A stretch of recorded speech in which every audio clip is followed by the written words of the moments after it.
Halo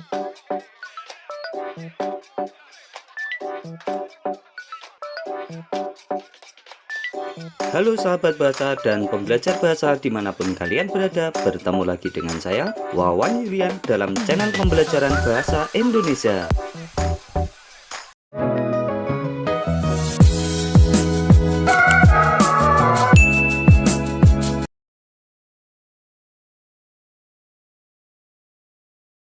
Video pembelajaran kali ini kita akan menyusun peta konsep dari isi buku fiksi dan non-fiksi.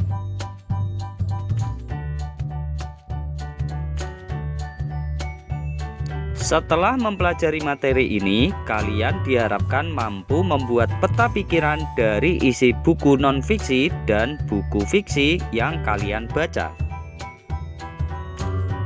Adapun materi pembelajaran yang akan kita bahas adalah sebagai berikut.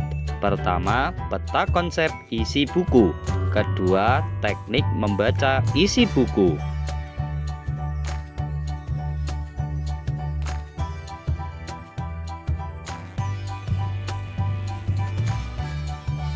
A. Peta konsep isi buku. Catatan tentang isi buku atau bacaan banyak sekali manfaatnya. Salah satu di antaranya adalah pokok-pokok isi buku akan lebih mudah dibahas. Salah satu cara membuat catatan isi buku adalah dalam bentuk peta konsep. Isi buku non-fiksi pada umumnya terdiri atas bab-bab, dan di dalam setiap bab terbagi lagi dalam beberapa subbab. Pada setiap subbabnya juga kembali dirinci ke dalam beberapa bagian lagi.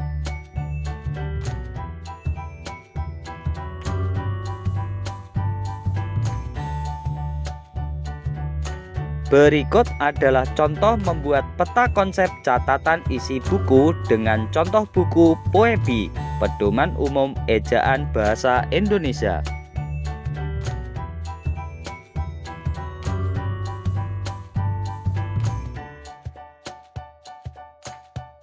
Peta konsep isi buku tersebut dapat disajikan sebagai berikut. Peta konsep Poebi terdiri atas pemakaian huruf, penulisan kata, pemakaian tanda baca, dan penulisan unsur serapan. Bagian-bagian dalam peta konsep ini tentunya masih dapat kalian rincikan ke dalam bagian subbab-subbab yang lebih terperinci lagi.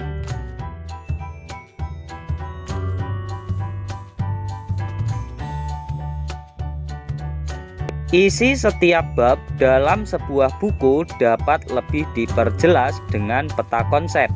Satu bab disajikan dalam satu bagan sehingga sistematikanya bisa lebih terperinci. Hubungan antar bagiannya pun akan lebih mudah dipahami.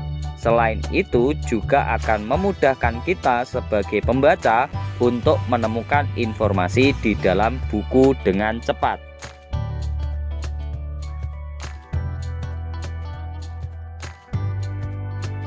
Berbeda dengan buku fiksi, semacam novel, cerpen, atau dongeng akan lebih mudah dipahami apabila disajikan dalam bentuk bagan alur. Dengan begitu, rangkaian cerita yang ada pada buku itu akan lebih jelas dan mudah dipahami.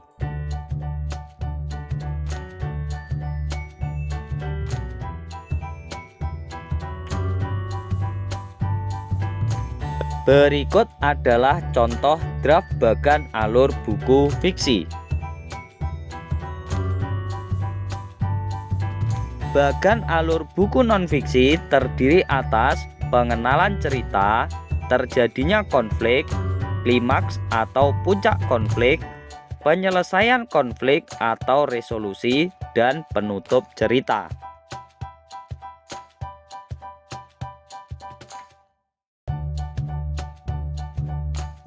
Berdasarkan bagan tersebut, peta konsep buku fiksi dapat dirinci secara detail. Misalnya berkaitan dengan pengenalan cerita, kita dapat memperjelas dengan penguraian sebagai berikut. Pertama, apa yang disampaikan pengarangnya. Kedua, siapa dan bagaimana gambaran tentang tokoh. Dan ketiga, di mana cerita itu bermula.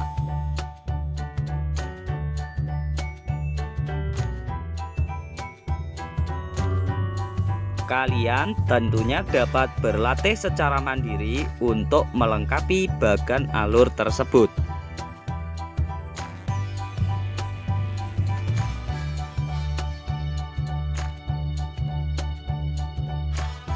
B. Teknik membaca isi buku.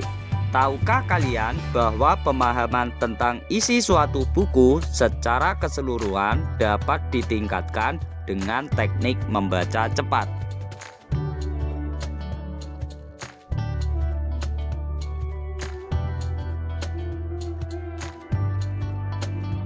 Teknik membaca cepat dilakukan dengan gerakan mata yang menyapu halaman demi halaman suatu buku dengan kecepatan tinggi.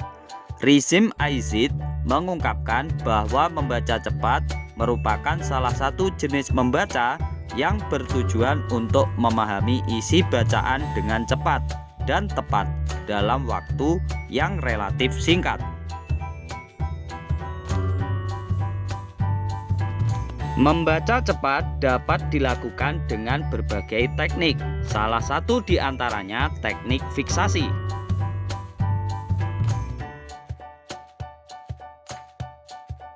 Berikut adalah langkah-langkah membaca dengan teknik fiksasi. Pertama, sediakan kertas yang diberi gambar berupa titik-titik. Kedua, gerakan tatapan mata dengan mengikuti titik-titik hitam itu secara cepat.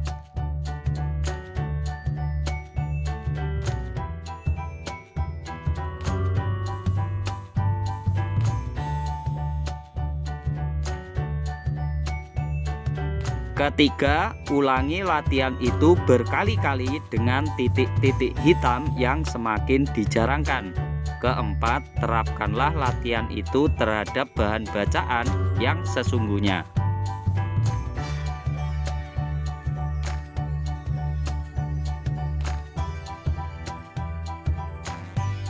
Tips dalam teknik membaca cepat.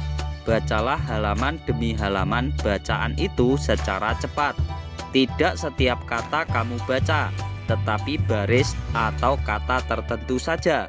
Misalnya pada baris pertama saja, baris terakhir saja, atau bagian-bagian lain yang kamu anggap penting dalam halaman itu.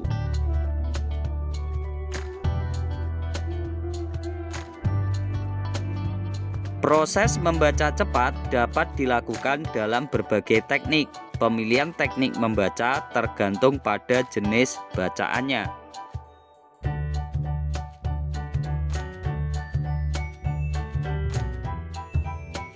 Pelaksanaan membaca cepat menurut Slamet dapat dilakukan secara zigzag atau vertikal dan prinsip melaju terus. Membaca cepat hanya mementingkan kata-kata kunci atau hal-hal yang penting saja. Ditempuh dengan jalan melompati kata-kata dan ide-ide penjelas. Kalian dapat menggunakan bentuk zigzag atau bentuk spiral untuk memindai isi buku, sebagaimana gambar berikut.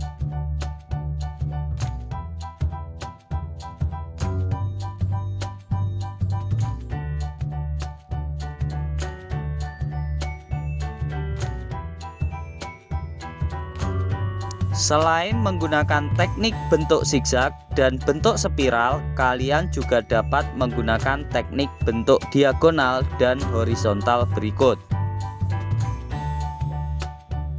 Bentuk diagonal memindai isi buku dari pojok kiri atas menuju pojok kiri bawah. Sementara bentuk horizontal memindai isi buku dari atas ke bawah.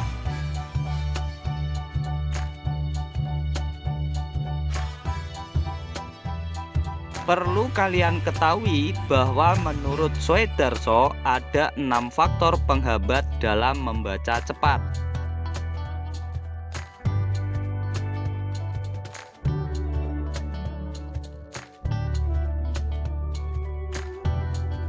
Pertama, vokalisasi atau membaca dengan bersuara yang sangat memperlambat membaca.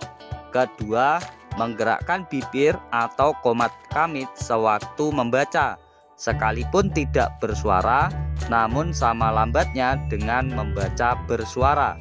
Ketiga, menggerakkan kepala pada saat membaca sangat menghambat, sebab menggerakkan mata lebih cepat dan lebih mudah dilakukan daripada gerakan kepala. Keempat, membaca dengan menunjuk dengan jari atau benda lain juga sangat menghambat membaca, sebab gerakan tangan lebih lambat daripada gerakan mata. Kelima, regresi atau kebiasaan selalu kembali untuk melihat kata atau beberapa kata yang baru dibaca. Hal ini menunjukkan bahwa kalian kurang fokus atau konsentrasi dalam membaca. Keenam, subvokalisasi atau melafalkan kata di dalam hati. Hal ini juga menghambat karena kita menjadi lebih memperhatikan bagaimana melafalkan secara benar daripada berusaha memahami ide yang dikandung dalam kata-kata yang kita baca tersebut. Selanjutnya, sebagai bahan latihan belajar, silahkan cermati bacaan berikut. Setelah itu, jawablah pertanyaan-pertanyaan yang telah disediakan sebagai bahan latihan membaca cepat.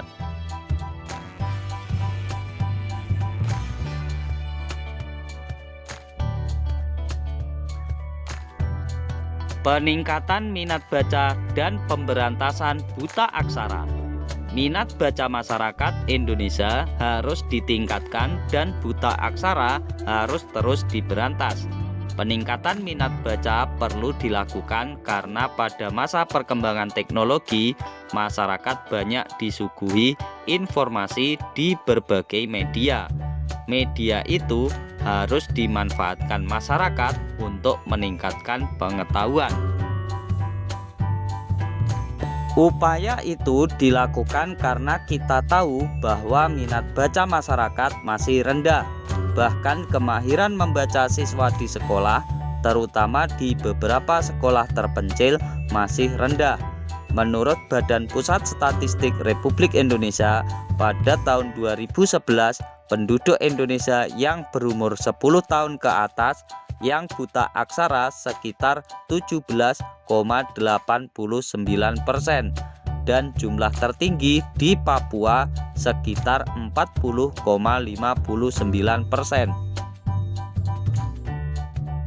Pada saat ini banyak jenis hiburan, permainan atau game, dan tayangan televisi mengalihkan perhatian anak dan orang dewasa dari buku.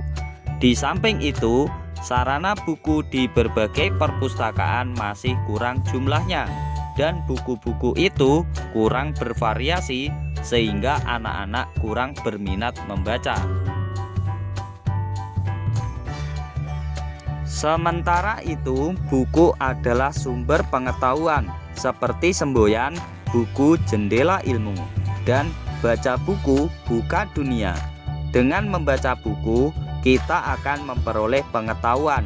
Oleh sebab itu, membaca dapat memperbaiki kehidupan. Untuk itu, usaha peningkatan minat baca dan pemberantasan buta aksara ini perlu didukung terus sehingga taraf hidup masyarakat akan meningkat. Setelah membaca teks tersebut, coba kamu jawab pertanyaan-pertanyaan berikut.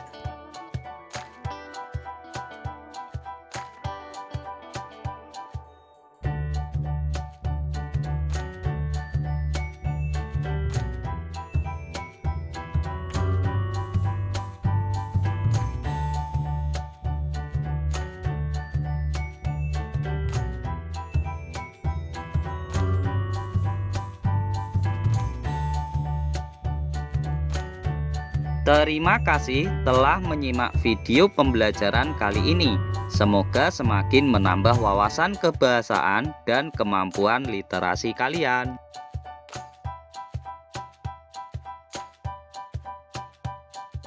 Jangan lupa berikan dukungan kalian terhadap video pembelajaran ini dengan cara memberikan subscribe, like, dan share video ini ke teman-teman kalian agar kita dapat belajar bersama tentang materi-materi pembelajaran bahasa Indonesia yang lainnya.